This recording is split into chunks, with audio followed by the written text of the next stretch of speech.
The mountainous Tenerife village of Masca, just below me to my right, where Jay Slater vanished from on June the 17th, is quiet today.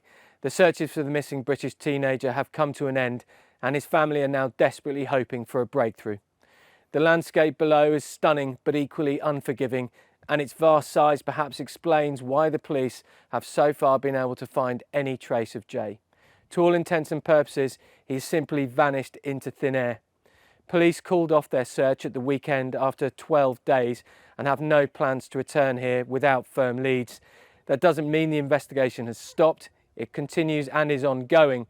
But what is clear is that the police are no closer to explaining what happened to Jay when he left the Airbnb in Masca on June the 17th and where he is now.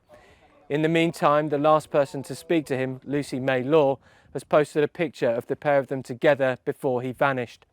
The pair flew out to Tenerife, to this holiday island together, and went to a rave at a nightclub on June the 16th during the NRG Music Festival.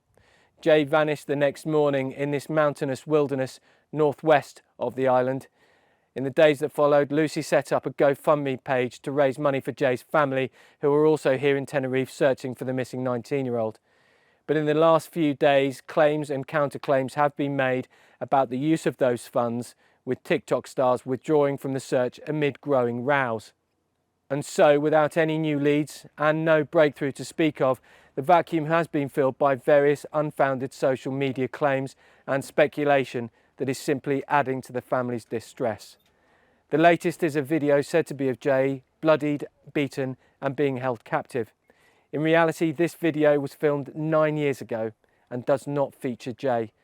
This is simply compounding the family's despair at a time when there appears to be very little hope of a positive outcome.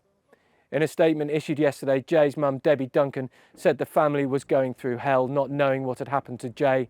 She said, "My beautiful son Jay is still missing, and believe me, this is no holiday." Perhaps most heartbreakingly of all, she adds, the mystery surrounding his disappearance may never surface.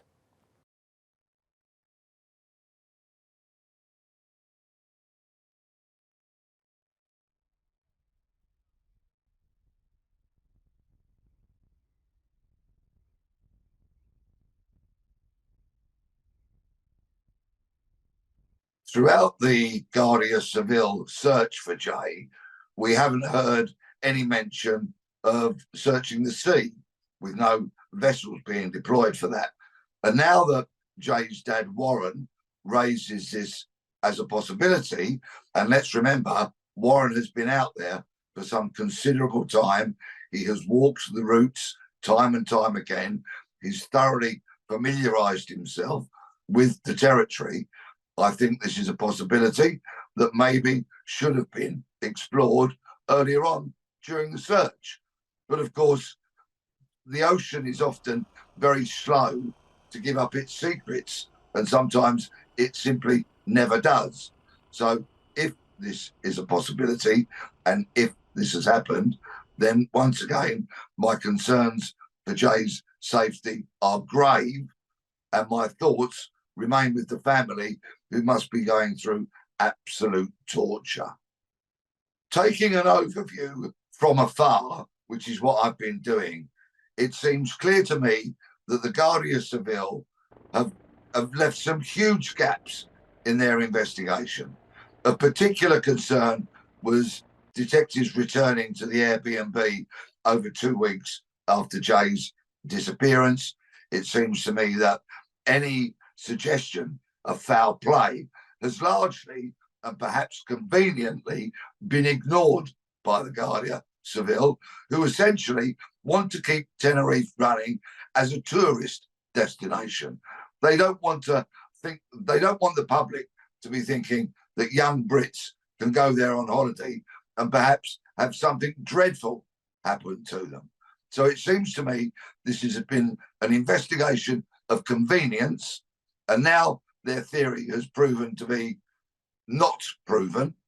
I think they have quietly let it go away, and they're probably hoping that this story will drop off the front pages, that people will lose interest, and life will return to normal.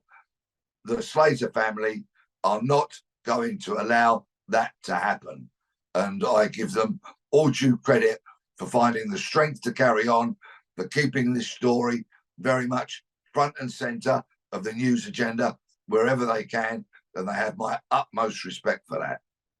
Certain people, and when I say that, I'm referring to some people who have been described as TikTokers, armchair detectives, and the such like, need to remember that this is not about likes and shares and retweets and follows and subscribers.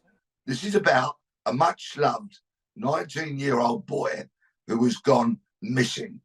This is a tragic, potentially, and very serious situation. I have no objection to people speculating if it is done with decency, with respect, and with consideration for those who loved Jay. People who simply have nothing to offer and want to fly out to Tenerife so they can shoot some videos and increase their number of followers, quite frankly, are a disgrace. My advice to anybody who suffers such a dreadful situation as this would be to reach out to a credible, well-renowned charity in the very early stages, because these charities have experience of handling the media. It is quite ridiculous to think that somebody who's never had any dealings with the mainstream media is suddenly going to be able to conduct a strategy, to know what to say, to know how to conduct themselves at a press briefing, for example. Contact a charity, reach out, ask for their help, follow their strategy as they develop it, and do not fall into the clutches of people who are trying to make a quick buck. It's an inescapable fact of life that on some Spanish and Balearic islands and down on the costas in southern Spain, all the devils are there, from the Russian mafia to British gangsters to organised and serious crime representatives from around Europe and beyond. They are there sorting out their drug deals, getting up to their gangster activities, making lots of money and wanting to sell drugs to young people going on holiday. Please, if you go to one of these places, have your wits about you. Do not fall into the clutches of people who want you to take drugs, because there's a high probability that it will not end well. I'm not suggesting for a moment, because there's no evidence yet to support that Jay was taking drugs throughout his time on Tenerife, but many people do. Avoid the criminals, keep your wits about you, don't take drugs, and enjoy your holiday.